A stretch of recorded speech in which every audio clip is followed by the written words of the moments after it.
while they're fixing it, check the signal on the laptop as well. So today we are going to be looking very much into the issue of conflict and issues of resolving conflict as well. That's where we are going to be. Yes, thank you so much. Thank you. That's what we are looking at, conflict and how do we deal with conflict.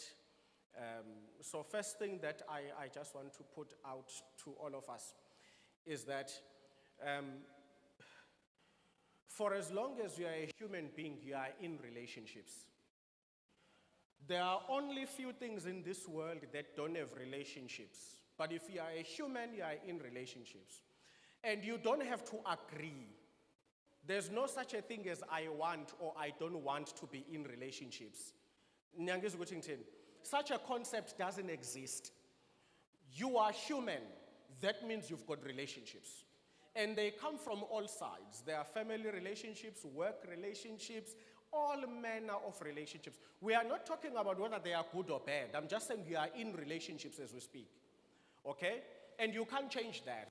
You are a child to someone, you are a parent to someone, you may be a husband or wife to someone, a boyfriend, girlfriend, uncle, cousin, you are someone's employee, employer, supervisor, neighbor. Do you understand what I'm trying to say?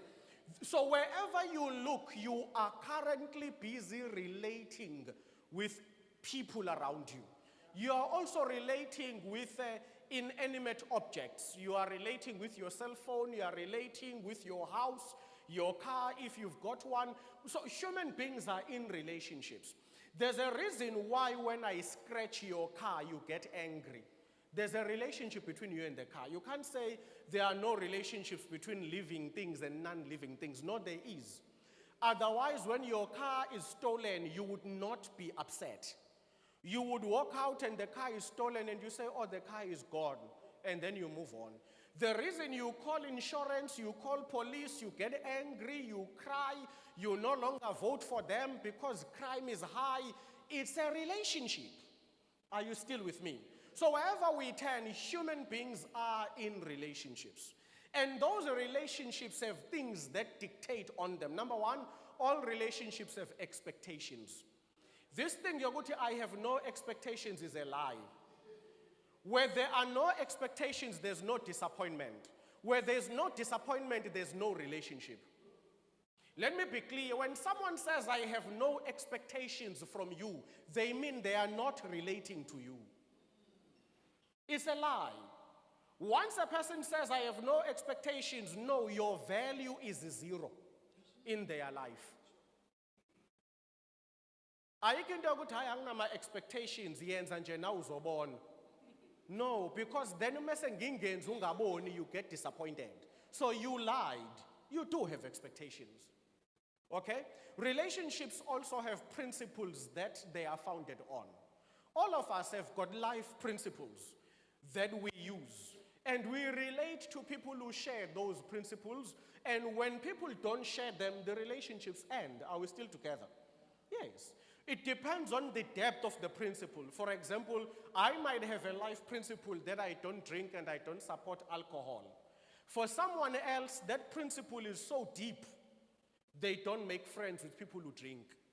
For somebody else, it's okay. I don't do it, but I can have friends who do it, and I don't mind. So relationships have principles that guide them. Okay? Even love relationships. Someone stands on a relationship that says, you cheat, I am gone. And ngempela kwenzeke kanye ahamba ungakholwa.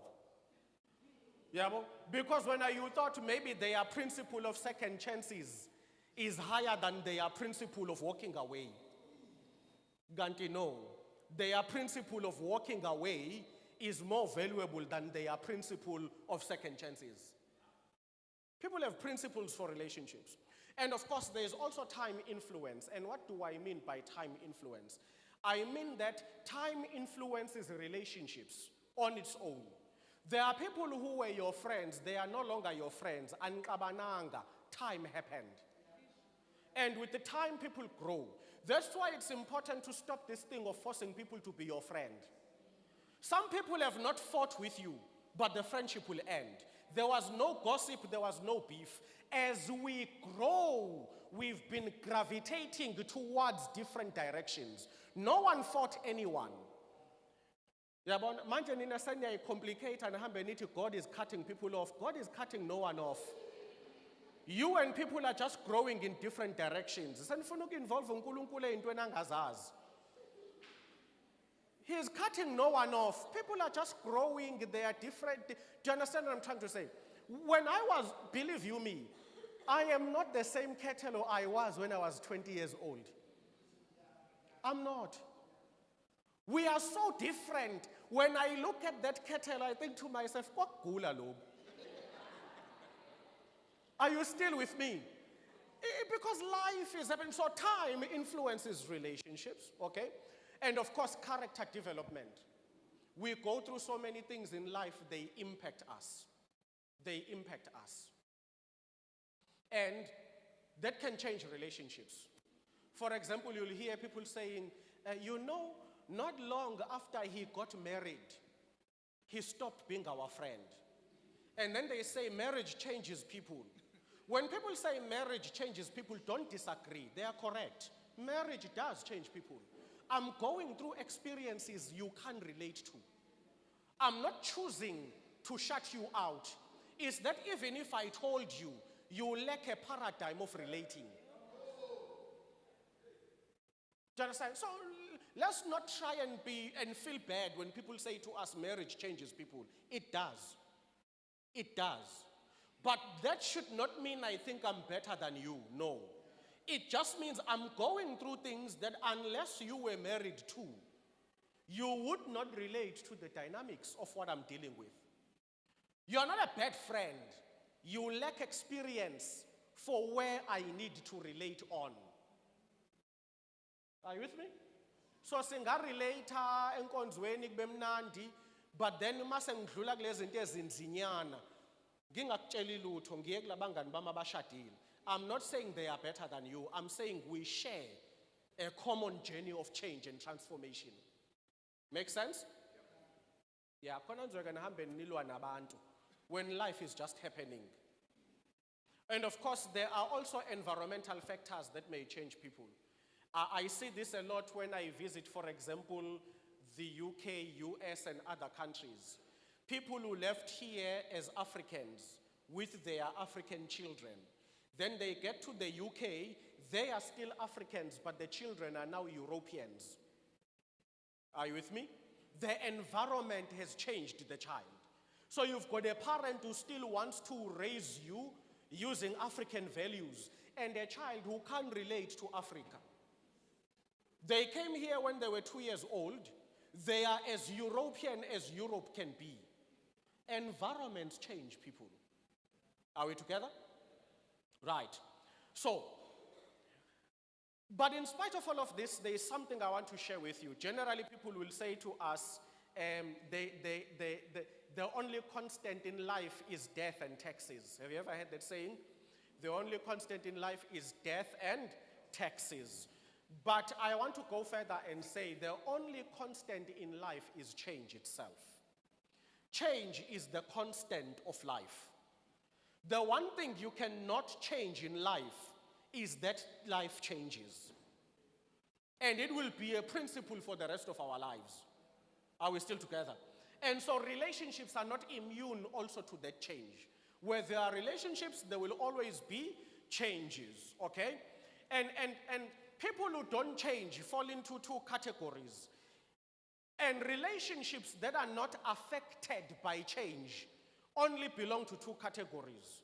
If you say, I am in relationships that don't change, two things are happening. One, either those relationships don't exist, or two, they don't matter. Because for as long as human beings are there, changes are affecting us. Are we still together? And relationships need to know how to navigate that change.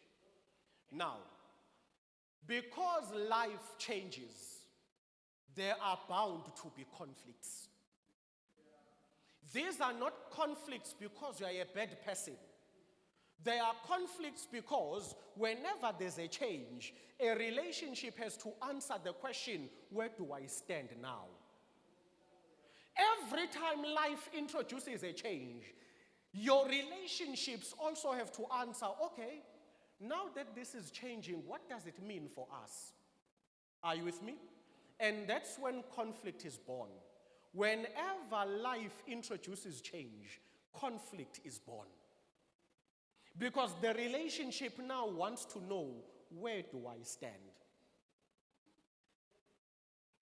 The minute you get a call from a company in the UK saying we have got a job offer for you and it pays £200,000 per annum, uthi uma uyibuyisela ngapha uthi Thixo wase George Goch, hey, umuntu uzodla phela la.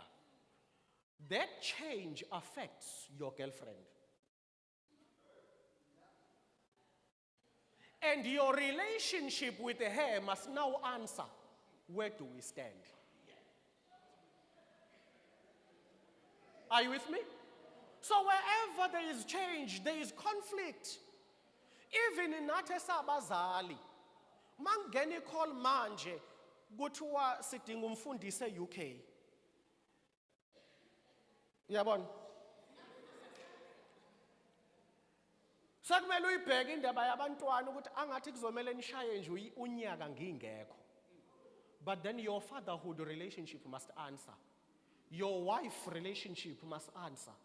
Your word and life ministry relationship must answer. Where do we stand? So, it's not possible, beloved, to avoid conflict.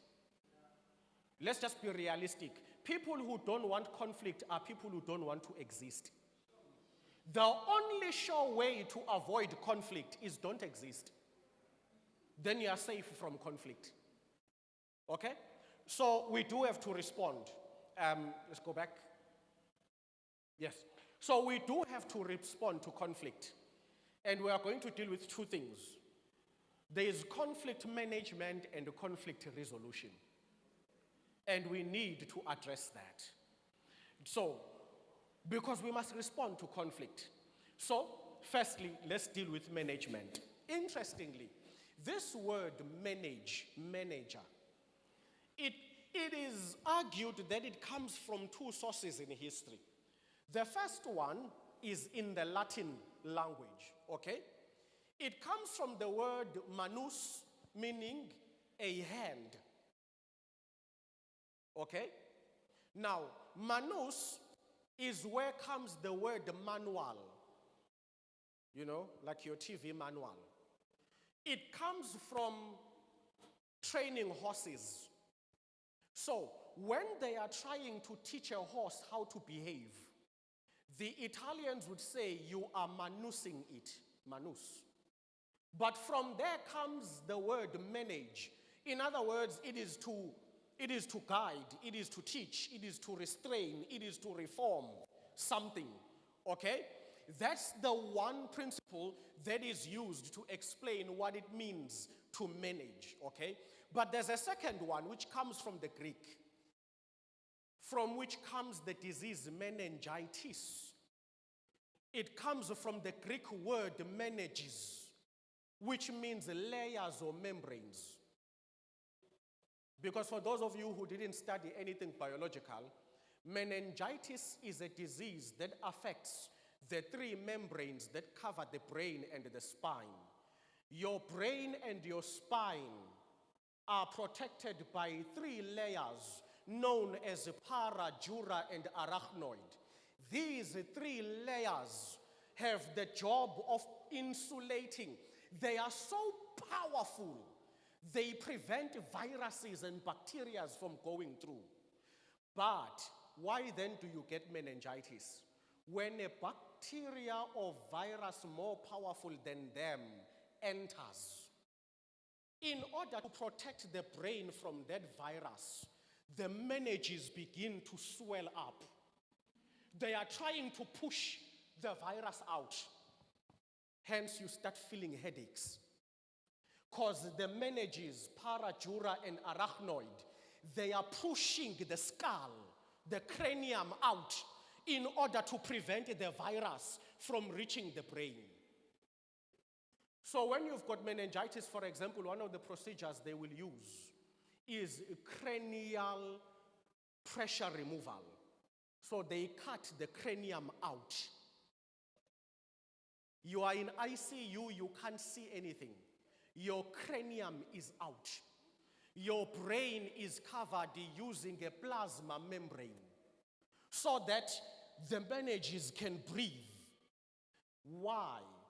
Because as the meninges fight to protect the brain, if the cranium is not removed, the pressure goes back and they begin to suffocate the brain till they kill it. That's how you die from meningitis. Don't worry. Sage sabak lezinto before sibizwe. You know. So it means layers. Now, unfortunately, today, for example, where you work, you've got managers. But your managers are managers more according to meningitis than manus. Because manus means direct involvement in guiding.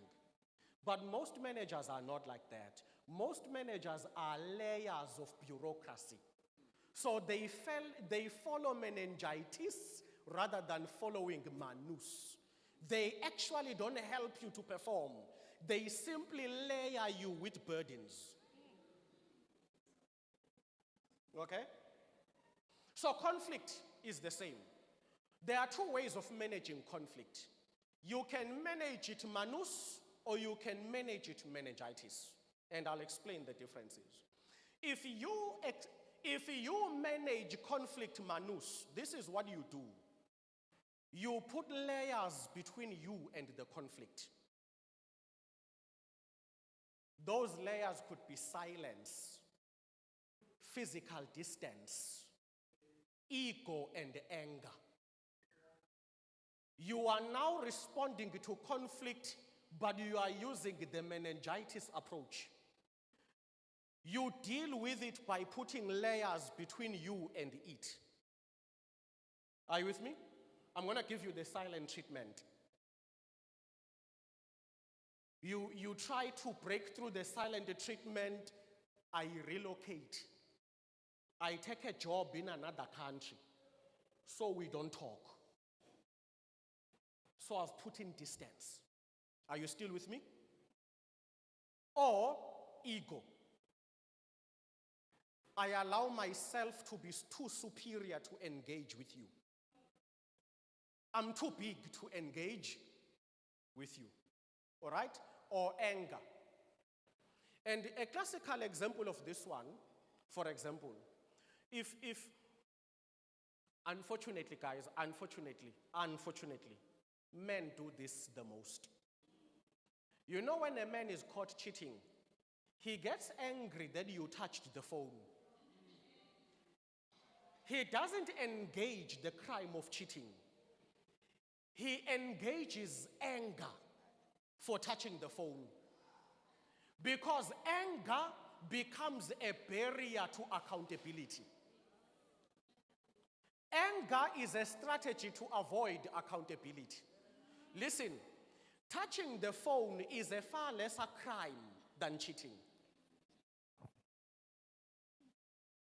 But if you don't want to account, you need to stand on the phone issue.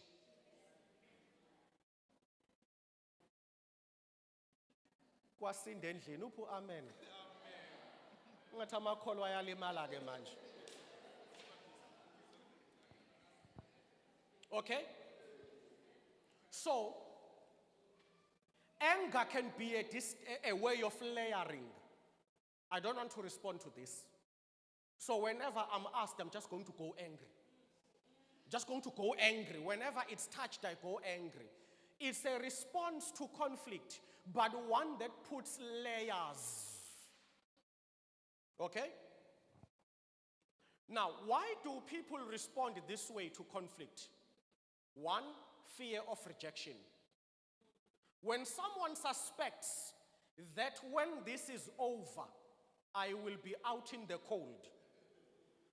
They may choose to be silent, distant, or use the ego or anger. Secondly, too proud to be wrong. People who are too proud to be wrong tend to use these: silence, distance, ego, or anger. Number three, an over-installed sense of self-sufficiency. Someone who truly believes, I can live without everyone. So I don't have to solve any problem because I can live life without them. An over-inflated, over-installed sense of self-sufficiency. Why do we say over-installed? Because it's good to be self-sufficient. But when overdone, it becomes a barrier to conflict resolution. Okay? Let me give you examples in the Bible of people who used these responses. For example, there's a guy called Cain in Genesis chapter 4. Cain does not want to address why God rejected his offering. Doesn't want to address it. So how does he deal with it? He layers up. Number one, when God says to him, but if you do what is right, will you not be accepted? And if you do what is wrong, will you not be rejected? Cain never answered God. He gave God silent treatment. Go read the story. He never answered. He walked away. So his response to God's engagement is number one, silence. Number two, distance. He walks away. Number three, he kills his brother. Why? Because his brother does not support him. In other words, he silences his critique. The one who criticizes him, he chooses to silence them. Okay? And of course, when God asks him, where is your brother? He responds in anger and ridicule, a sign of pride. Am I my brother's keeper? He is establishing his superiority over the situation. Then there's another guy called King Ahab. In 1 Kings 21 verse 4, he wants the field of Naboth. Naboth refuses to sell him the field. The Bible says he went into his house, faced the wall, and cried. Ahab's response to conflict is to shut the world out. By the way, that's part of what we call depression. Sometimes depression is a response to conflict. Instead of facing the difficulty of the conflict, you shut yourself out. You choose your own space where no one can engage you as a way of distancing yourself from the conflict. But there's another one in 1 Kings chapter 19 verse 3, as well as verse 13 and 15. That's Elijah. What did Elijah do when he got into conflict with Queen Jezebel? He ran away. That's the Elijah strategy. And God has to say to him, why are you here? What are you doing here? Because he had chosen to run away. So that is how people can respond to conflict, through layering. Then let's talk about conflict management as manus, an active involvement into the problem, an active hand guidance. Okay? So now people who respond this way tend to take a direct and involved way of dealing with conflict. Okay? And people who use this tend to be very much pro-communication. They want to talk things out. They want to thresh issues out. They want to understand, where did I offend you? Where did you offend me? People who follow manus want direct involvement into the issue. All right? But I want you to note something, that people who use this strategy don't use it because they are not angry or they are not proud. No. They use this strategy because they value their relationship more than their anger and their pride. They may also be angry, but they are choosing to override their anger so that the relationship may be healed. So don't think that when someone initiates resolution, it means they are okay. They may be angry like you, but they just think the relationship is worth more than their anger. Okay? Now we get into, so now we've looked at two strategies of managing it. You can layer it, or you can put your hand in it. Are we still following? Have I lost anyone? Right. From conflict management, then will come conflict resolution. But please pay attention. Depending on how you manage it, there may or may be no resolution.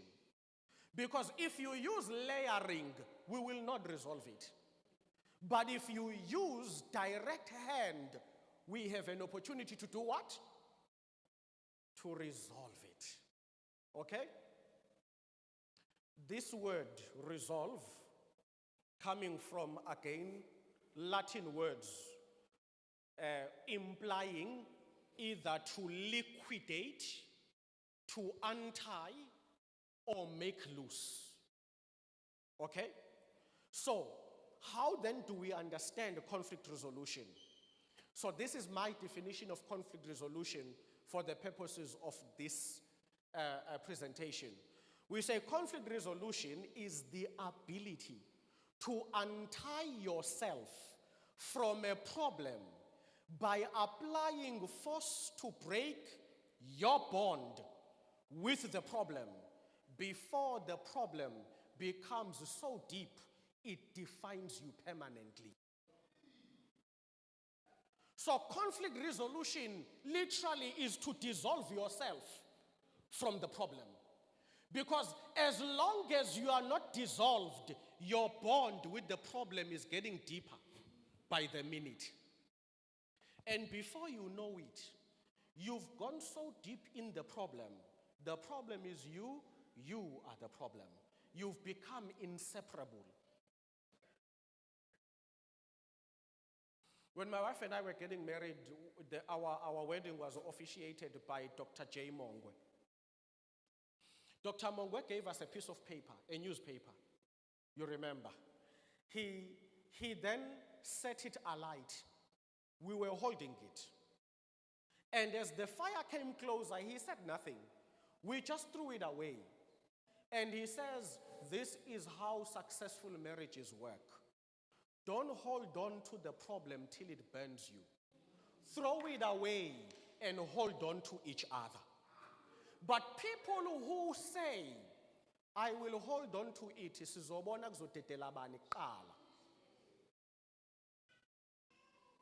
that's how people burn and divorce.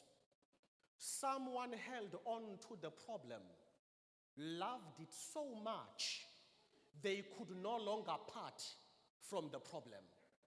The marriage had to exit so that he can live in peace with the problem, so that she can live in peace with the problem. When your bond with the problem is so deep, we can no longer separate you, conflict resolution will not work. So you need to untie yourself. That's how conflict resolution works. We are asking you to break the bond between you and the problem. Okay? So, when we look then at this kind of definition, we need to understand each and every one of us, therefore, exists outside the problem. You need to locate yourself outside the problem. Because if you can't, believe you me, you will always fight for dear life, for things that are not you. People who can't separate themselves from the problem will fight for dear life, fighting for something that will change.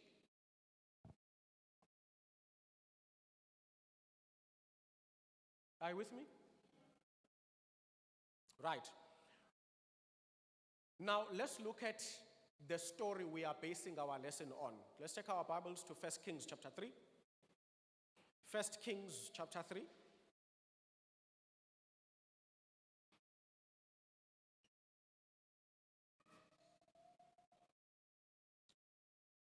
We are going to be starting from, I think it's verse 11, the story of the two ladies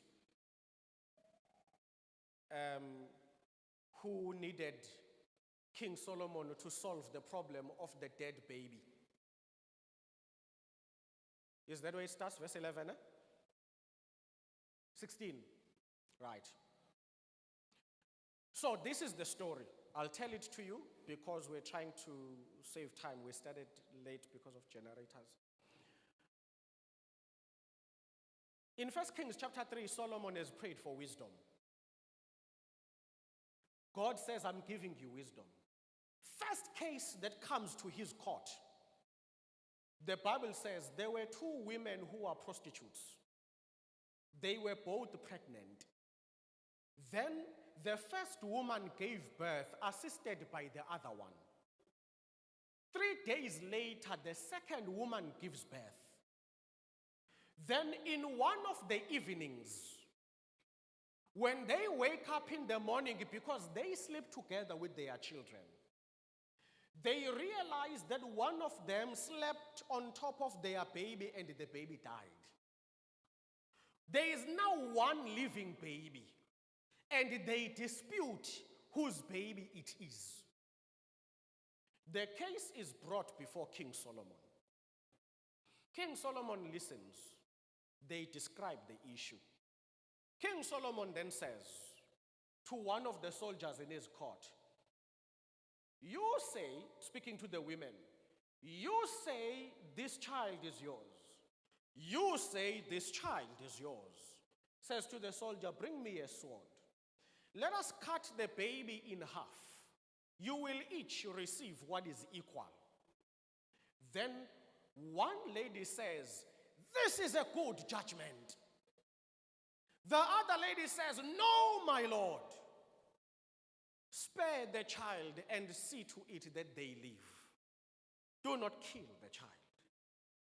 Solomon says, give the child to this woman who pleaded for the baby.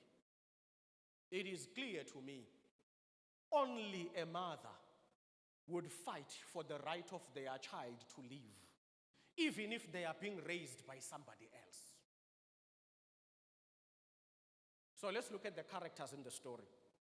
The women, the babies, the king, the servants in the court, and the nation. Because the story ends by saying, and everyone in Israel was astonished when they heard of this. So these are our characters: the women, the babies, the king, the court servants, and the nation. What do we know about the women? They are prostitutes, they are poor, they lack support from their families because they are together helping each other give birth and there's no one there. One of the ladies even says it. She says, we were the only ones there and no one else. Now notice what is happening here that is important for me. They are prostitutes, they are poor, they live under the same conditions. Why does this matter? Because conflict does not always start where there are two different classes of power or resources. Even people who share a common position in life can have conflict. Because sometimes we think conflict is about power struggles, the powerful dominating the poor. But in this case, there's no one who's more powerful. Two women, both prostitutes, both in a similar economic condition, both have no families to support them. Why does this matter? It matters because sometimes, how do I put it? Sometimes we fail to resolve conflict because we are more obsessed about the positions we hold in the conflict rather than realizing our similarities in the conflict. Okay? Number two, the babies. Every conflict has victims. There is no such a thing as a victimless crime. But sometimes the victims are also the main players in conflict. But sometimes the victims are outside. Like in this case, the victims are the two babies. Are you with me? But sometimes the victims can be the two women. So you may, in a conflict, be the main character and also the victim. But sometimes you may be the main character, but the victim is outside. Okay? Now, why do I mention this? It's important because Failure to identify victims in a conflict can result in us misdirecting our efforts. In every conflict, you must be able to identify who are the victims here. Then there's the king. Now, this is what is interesting. The king, who is a mediator here, one is a man, so very different to the main players. Two, he is a king, very rich, very well-resourced. So he knows nothing about the poverty of these ladies and the prostitution and their difficulties. Three, he grew up in a home where there was a mother and a father and a big, large family. These prostitutes are all on their own. So if you look, Solomon shares nothing with these prostitutes in common, but he will be their mediator. Two things I need you to understand. A mediator does not have to know what you are going through. But a mediator must be objective enough to hear what everyone is going through. Are you still with me? Then, there are the court servants. We'll come back to them later on. And the nation. Why does the nation matter? All conflicts begin privately, but all conflict loves spectators. Once there is conflict, there are people watching. All conflict begins privately, but conflict loves spectators. It will not miss the moment to announce itself. Are you with me? Ungaphuma endlini nixabene nonkosikazi, it's a private affair. But maningena la endlini ningakhulumisani, your silence to each other has invited all of us. How? Niyangizwa yini? Because now we are all wondering, this is not who they usually are. They usually walk in holding hands. Today, one is walking in, the other one is coming in 5 minutes later. The other one is seated there, the other one is seated there. What is conflict doing? It's inviting the nation to observe. So understand this, once there is conflict, no, there's an audience. And you can't avoid it. The audience doesn't have to be so big like it's a church. No, the audience sometimes is so small, it's just the children in the house, watching the two of you fighting. The conflict can start privately in a bedroom between a husband and a wife. But when they walk out, they bring it to the lounge, to the dining room, and suddenly the whole house is aware there's conflict. Because conflict doesn't love privacy. It may start in private, but it really likes spectators. Okay? So, number one, let's resolve conflict. In order to resolve any conflict, you need to identify what is common between you and the one you are conflicting with. Conflict can only be resolved when people are willing to share a common ground. Anytime you refuse to see what is common, you are delaying resolution. They are women, they are prostitutes, they are mothers, and they what? They are all alone. So what do they share? Nature, they are women. Status, they are prostitutes. Condition, they are mothers. Okay? And positioning, they are all alone. Had they identified this as common ground, they could have resolved this sooner. Why does conflict last very long? You refuse to put yourself in your girlfriend's position so that you may see what she is going through. Because do you know what conflict resolution does? It denies you the right to monopolize the pain. It shows you pain is not your copyright alone. There may be others also suffering here. And let me tell you, anger doesn't want you to accept that. Anger wants to tell you, you are the only one here who's got the right to be angry. You are the only one. And you also enjoy that because anger keeps saying no one here is more angry than you. And the more anger tells you, the more you think, yeah, no one here has the right to be more angry than. And therefore, you are failing to discover common ground. You are failing to see where you and the other person may share commonality in the situation. So the first principle of conflict resolution, find out what you share in common with the parties you are conflicting with. It will give you a position on where all of you can speak to each other and understand each other. For example, when dealing with couples, one of the questions we will ask in counseling is, do you still want to be married? And this one says yes. And we ask this one, do you still want to be married? And they say yes. We say, boom, common ground. So we all agree we want this marriage. We have common ground to work on. Because once umuntu wathi sorry mina mfundisi I'm out. Forget it. We are done. Sesingafasta mesifuna ukufasta but we are done. Uyabona umuntu mesekwazi ukunitshela emehlweni kwi-counseling session athi mina mfundisi I'm out. Ngisho ungashumayela uzukhihliza amagwebu uyakubheka nje. Uthi ubuza umbuzo athi ngicela phendule yena. Mina ngithe I'm out. Do you have something to say? As I said, mfundisi, mina I'm out. So why are you here?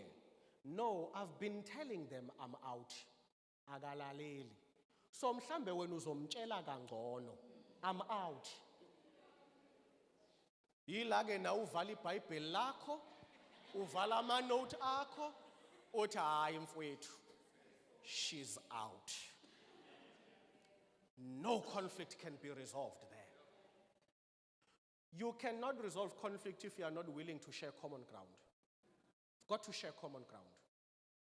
Hurt as you are, you need to stand on the same ground and say, okay, myself, Medupi, I'm hurt. But where are you hurt? Tell me, what have I done to hurt you? So that we can move from the same position that we are both hurt. And if I want you to respect my pain, I have to respect yours.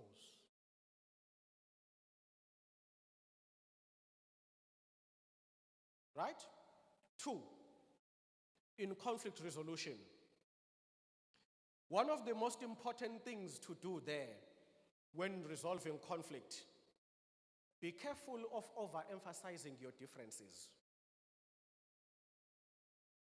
Some differences are minute, but anger will make you think they are very big. People overemphasize differences during conflict. Yes, people are different, but some of us, we overemphasize where we differ. Are we still together? I'm going to come back with the example of the cell phone. So your husband touches your cell phone, discovers you are cheating. We may differ on the principle of privacy. But the principle of privacy is minor compared to the principle of a successful marriage. But if you overplay your differences in it, it can kill the bigger principle.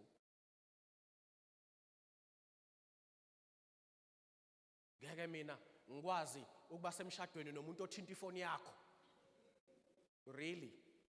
So when we weigh the principle of being in a house with your family and your children, loving one another, compare and contrast it with the principle of the privacy of your phone. You are saying this principle of the privacy of your phone is so significant, you are willing to parent your children through visitation. This is overemphasis of differences. Overemphasis. Yes, we may differ on that principle, but it is not that big that we can lose everything. Okay? We are now wrapping up what King Solomon is doing in this story. The babies, victims. It doesn't matter, as I've said, whether you are the main character or not, there's always going to be a victim. And if we are going to solve conflict, there are things we need to identify. One, who is suffering? Two, how are they suffering, or what are they suffering from? And three, we need to understand what is causing the suffering. And lastly, how can it be stopped? Now, let me tell you something. You will never resolve conflict if you are dealing with someone who enjoys your pain. Because to resolve conflict, it must bring me pain that you are in pain. If your pain does not affect me, I have no reasons to solve the problem. The number one rule of a successful relationship, doesn't matter whether it's at work or at home, is your pain must offend me. When I see you in pain, it must offend me that you are in pain. Because if it doesn't, I have no reason to resolve the problem. One of my favorite comedies is this comedy called Modern Family. Okay? There was a time when, those of you who don't know it, I can't explain it to you now, it's too late. In that series, those who know it will understand. There's a lady called Gloria. She's married to Jay. They go to Disney World. But Gloria is all about fashion. Wherever Gloria goes, she must wear a high heel. So Jay tells her, we are going to Disney World. There you walk till walking is no longer walking. Please wear flat shoes. Gloria says no. Never me and a flat shoe. Gloria is always on her heel. You know, as they walk Disney, they reach a point where Jay can see Gloria's knees are about to collapse, but she refuses to admit she was wrong. Jay disappears, goes and buys those they call Mickey Mouse shoes. Big, comfortable, padded shoes. You know what he says? He says, Gloria, I know you say you are not in pain, but let me tell you, I am in pain just watching you in pain. So he sits her down and takes off her shoes. She puts on those shoes. They are so comfortable. And she says, thank you for thinking about me. Beloved, you will not solve conflict as long as you are conflicting with parties that enjoy your pain.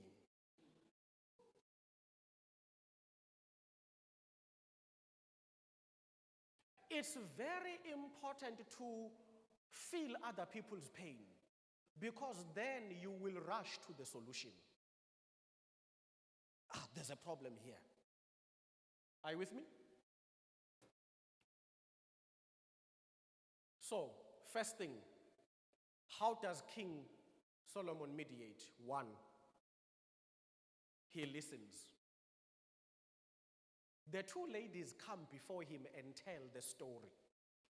The number one skill of conflict resolution, listen. Now, when I say listen, I don't just mean with your ears. You see, listening means know how to listen with your eyes. Know how to listen with your nose. Know how to listen with your mouth. What we prayed for in the morning, wisdom. Listen to me. There are people who can hear, and there are people who can listen. Those are two different things. Hearing is a biological thing. I hear sounds. But listening is the ability to take the words, the appearance, the posture, the emotions, the spirituality, and formulate an idea because you are in touch with all of it. The problem with conflict resolution, many of us hear each other, but we are not listening to each other. King Solomon listens. And you know how we know he's listening? He even says to them, okay, you say, and you say. If we were putting it in modern day terms, King Solomon is saying, am I hearing you correctly if I say you are saying this? Yes, Your Majesty. Am I hearing you correctly if you say you are saying this? Yes, Your Majesty. When in conflict, I know it's the hardest thing, but number one, listen. And umuntu meqeda ukukhuluma, demonstrate you are listening. May I say back to you what you've said to me. I want to make sure I heard you properly.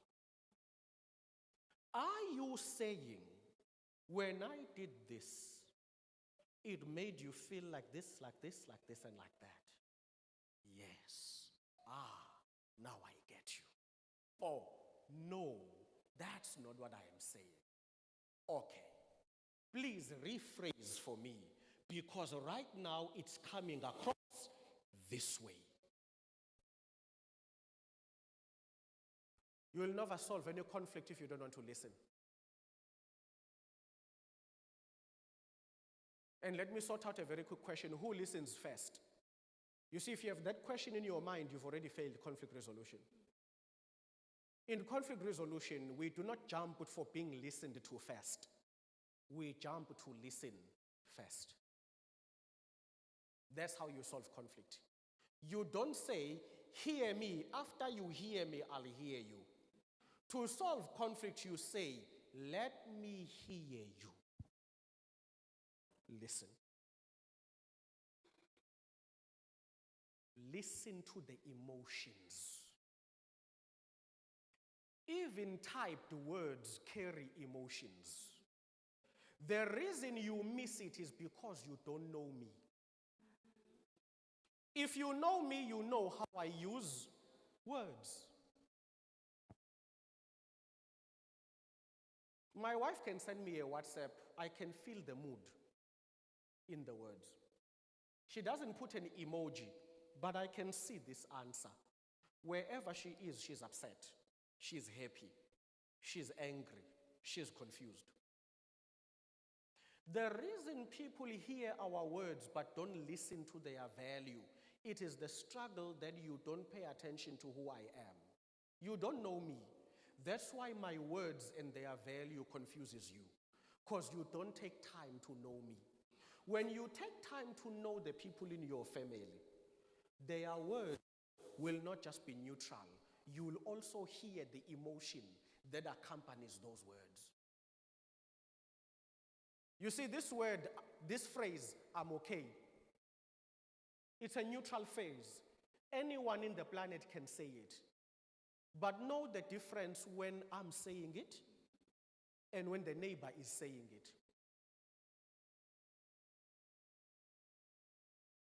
So listen to emotions. Then he was innovative. Conflicts will not be solved if you don't think outside the box. Got to think outside the box. What do I mean? When there's a problem and you think of a solution, that solution favors you. Because you are currently thinking about your position in the conflict. To solve conflict, you must look for solutions even if they don't favor you. Now you are thinking outside the box.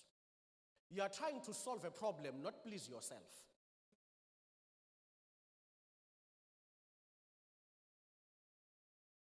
And most of us don't know how to think outside the box. We propose what works for us, not what works for everyone. So whenever you think of a solution, ask, will everyone come out feeling as good as me from this solution?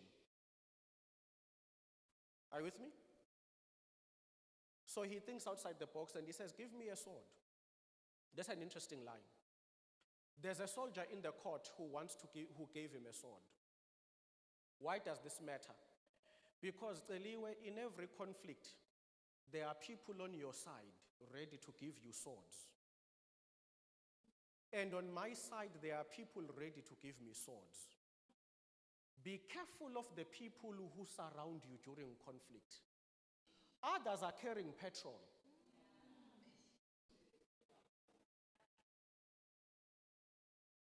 Uzojika wena uthi awunginike bavele bakunika upetrol. Uqulele all over the relationship. So not everyone around us has the tools we need for conflict resolution. Be careful when resolving conflict, which weapon you are asking for and who is holding it. Because not everyone has the weapon you need. Abanye baziphathela upetrol nje. Noma yini ababuzwa yona isolution yabo petrol. Ayikho inkinga abake bahlangana naye emhlabeni abaqhamuka nenye solution ngaphandle kapetrol. Nginenkinga emsebenzini shisa. Nginenkinga ekhaya shisa. Nginenkinga lapha enkonzweni shisa. Isolution yaba kushe. Angqongqe nje. Yeah? You know, when I grew up in Pietermaritzburg, I grew up at a very, very difficult time of the battles between the ANC and the IFP. So political songs were strong. There was a song we would hear almost every day.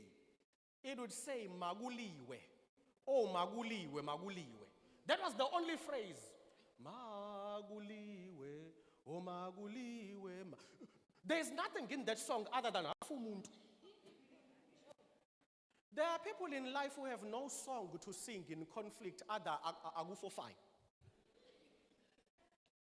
And some of us, we have lost valuable relationships.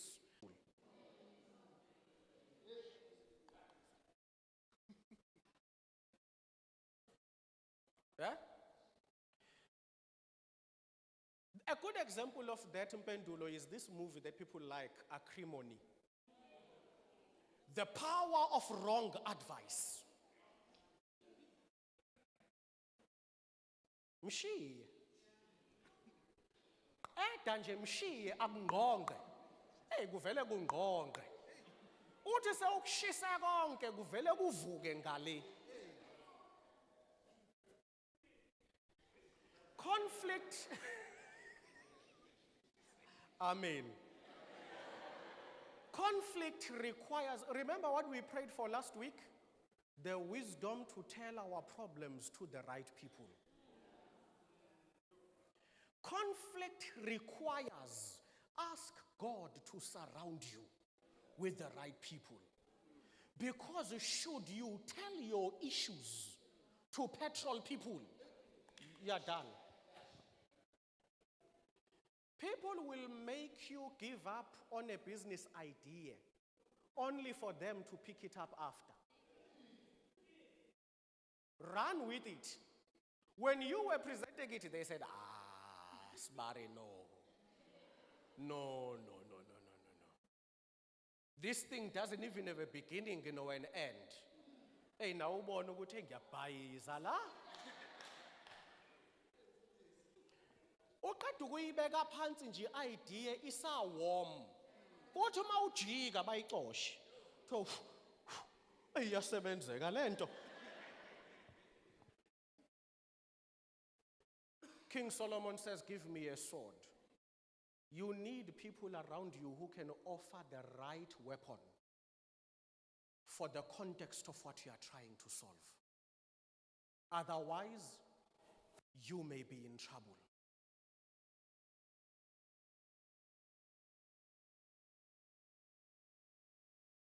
Lastly, Watch out for the nation.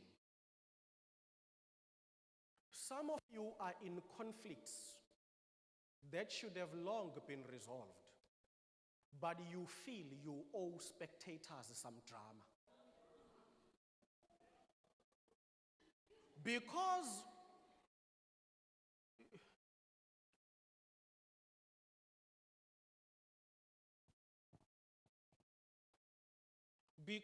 you told your friends your problem, and your friends are here to fight for you. Even when you see the solution, you no longer want to take it because you've recruited a nation. So you owe the nation to continue the fight because they came here for you. Some of us are currently in a crisis. We know where the solution is. The problem is usimemes baningi. Awusakwazi ukusdisappointa. Sila manje. Sila manje. You've called the family meetings, eh? Grandmothers have descended. Aunts have descended. Uncles have descended. We are all sleeping on the floor in this house, even the passage. There's no space. We are all here. Because you sounded the alarm that your marriage is in trouble. We are here. Yeah?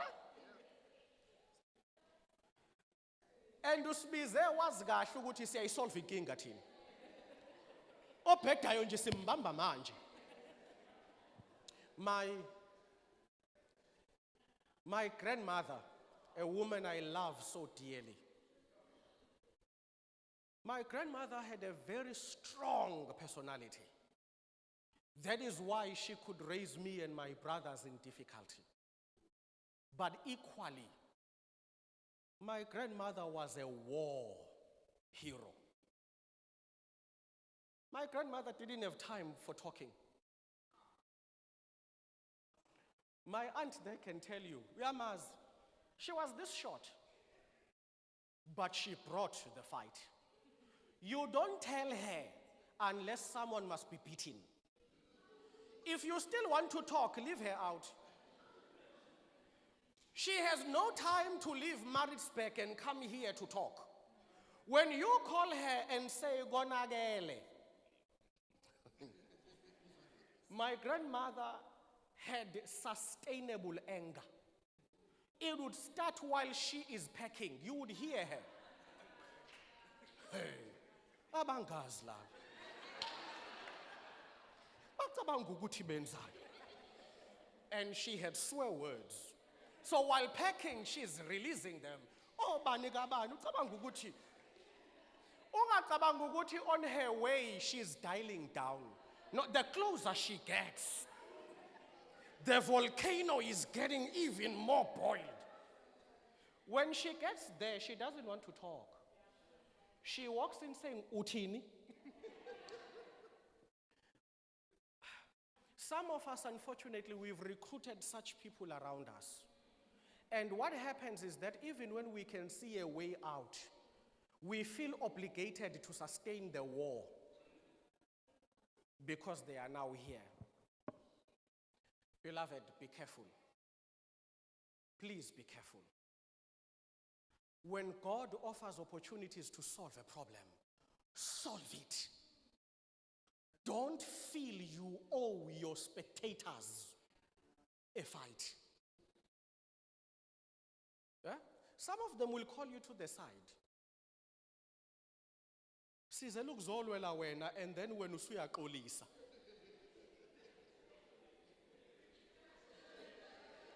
Yeah? Waxolisa manje. Phela besizomsebenza usuyaxolisa. Beloved, but if apologizing is the way that God clearly says will solve this issue, you have to do it. And the true conflict resolution people will say to you, you did well. We traveled to see this. We thought it would go the other way. But we are happy also with this solution, because the aim is to resolve conflict, not to sustain it. So the lessons we learn from King Solomon: number one, listen. Listen to the emotions. Be innovative. Ask for a sword from the right people. Manage the nation around you.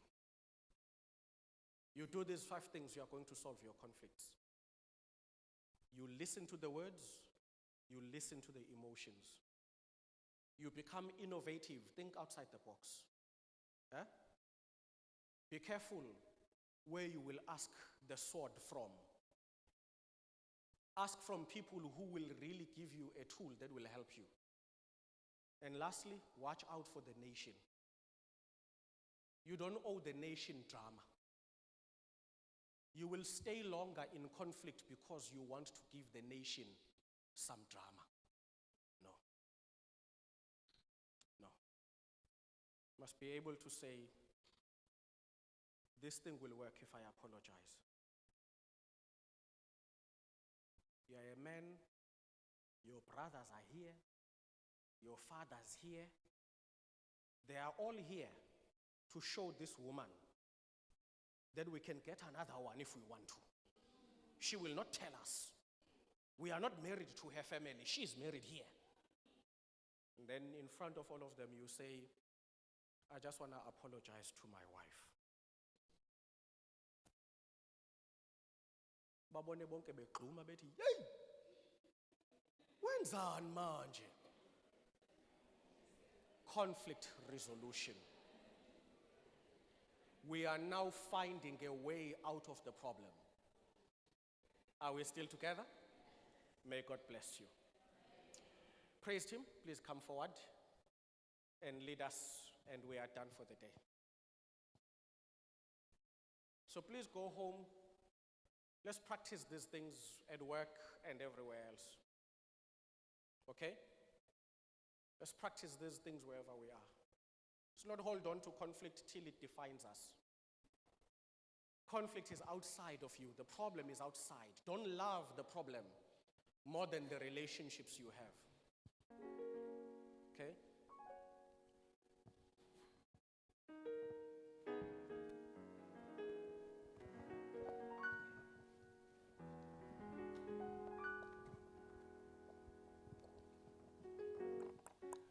Hallelujah, bazalwane.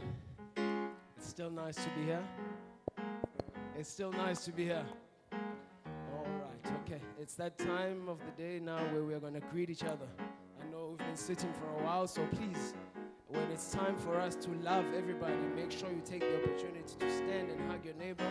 Let them Give me that old time religion. Give me that old time religion. It is good enough for me. Old time religion. Old time religion.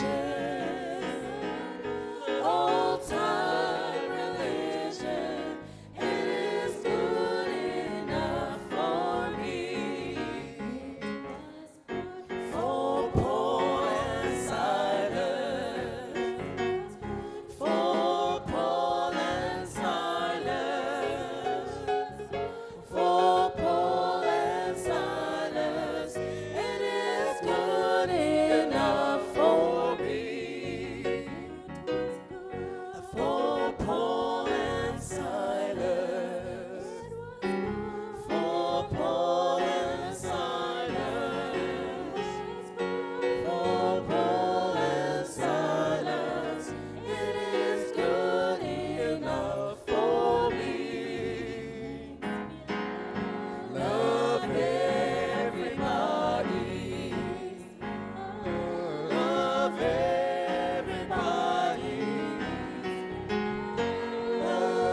So in Jesus, we know God's final decision.